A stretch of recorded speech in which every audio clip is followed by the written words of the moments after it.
Pablo ନେରୁଦାଙ୍କ keeping quite ହେଉଛି ଏକ ଚିନ୍ତନଶୀଳ କବିତା, ଯାହାକି ଭୌତିକବାଦ, ଲୋଭ ଏବଂ କ୍ଷମତା ଲାଳସା ଯୋଗୁଁ ଦୁନିଆରେ ସୃଷ୍ଟି ହେଉଥିବା ଅନେକ ଜଟିଳ ସମସ୍ୟାର ଏକ ସୂକ୍ଷ୍ମ ଅଥଚ ବ୍ୟାପକ ଦାର୍ଶନିକ ସମାଧାନକୁ ଉପସ୍ଥାପନ କରେ। ନୀରବତା ଭିତରେ ଆତ୍ମବିଶ୍ଳେଷଣ ଓ ଏକ ସୁନ୍ଦର ପୃଥିବୀର ଅବତାରଣାର ତତ୍ତ୍ୱ ପାବ୍ଲୋ ନେରୁଦାଙ୍କର କିପିଂ କ୍ୱାଇଟ୍ କବିତାକୁ ଏକ ବଳିଷ୍ଠ ଆତ୍ମିକ ପ୍ରେରଣାର ଉତ୍ସ ରୂପେ ପ୍ରତିପାଦିତ କରେ। ପ୍ରଫେସର ରମଣେନ୍ଦ୍ର ମହାପାତ୍ରଙ୍କର ଭାଷାରେ ଉକ୍ତ ମାନବବାଦୀ କବିତାଟିର ଓଡ଼ିଆ ମର୍ମାନୁବାଦକୁ ଆପଣଙ୍କ ଆଗରେ ଏହି ଭିଡ଼ିଓ ମାଧ୍ୟମରେ ପରିବେଷିତ କରିବା APN'S ୟୁଟ୍ୟୁବ୍ ଚ୍ୟାନେଲ ପାଇଁ ଏକ ଗୌରବର ବିଷୟ।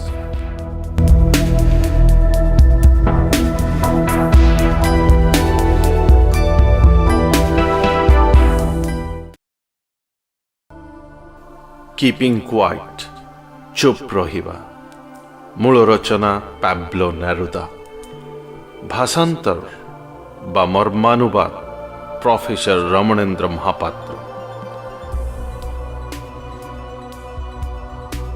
ଏବେ ଆମେ ଗଣତି କରିବା 12 ପର୍ଯ୍ୟନ୍ତ ଏବଂ ସମସ୍ତେ ନିଶ୍ଚଳ ହେବା। ଥରୁଟିଏ ହେଲେ ପୃଥିବୀ ଉପରେ କୌଣସି ଭାଷାରେ କଥା ନ କହି ମୁହୂର୍ତ୍ତକ ପାଇଁ ଅଙ୍ଗ ଚାଳନା ବନ୍ଦ କରିଦେବା। ଅପୂର୍ବ ଓ କମନୀୟ ହେବ ସେ ମୁହୂର୍ତ୍ତ, ଗହଳି ବିନା, ଯାନ ଓ ଯନ୍ତ୍ର ବିନା, ଅକସ୍ମାତ୍ ଅଜଣା ସମୟ ଭିତରେ। ହେମାଳ ସାଗର ବକ୍ଷରେ କେଉଟମାନେ ତିମିମାନଙ୍କର କ୍ଷତି କରୁନଥିବେ। ଲୁଣ ସାଉଣ୍ଡ ଥିବା ମଣିଷଟେ ତାର କ୍ଷତାକ୍ତ ପାପୁଲିକୁ ଦେଖୁନଥିବ। ଯେଉଁମାନେ ଜୈବିକ ଯୁଦ୍ଧ ପାଇଁ ପ୍ରସ୍ତୁତ ହେଉଥିବେ, ଗ୍ୟାସ୍ ଓ ନିଆଁ ସଜାଡ଼ିବାରେ ଜୀବନ ନଥିବା ବିଜିତ ପୃଥିବୀରେ ସଫା ତୋଫା ପୋଷାକ ପିନ୍ଧି ବୁଲୁଥିବେ, ସେମାନଙ୍କ ସାଥୀ ଭାଇଙ୍କ ମେଳରେ ଛାଇ ତଳେ ଅକର୍ମା ହୋଇ। ଭୁଲ ବୁଝ ନାହିଁ ମତେ, ମୁଁ ଚାହେଁ ନାହିଁ ଅକର୍ମା ମଣିଷମାନଙ୍କୁ ଜୀବନ ଚାଲୁଥିବ ତା ବାଟରେ ମୃତ୍ୟୁ ସହ ମୋର ସାଲିସ ନାହିଁ।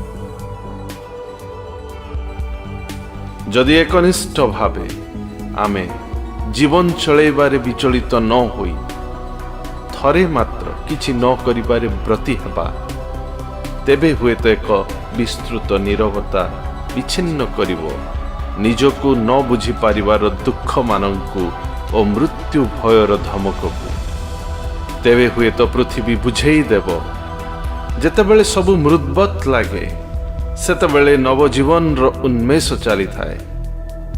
ମୁଁ ଏବେ 12 ଯାଏଁ ଗଣି, ତୁମେ ଚୁପ୍ ରହିବ ଏବଂ ମୁଁ ଯିବି ବିଦାୟ।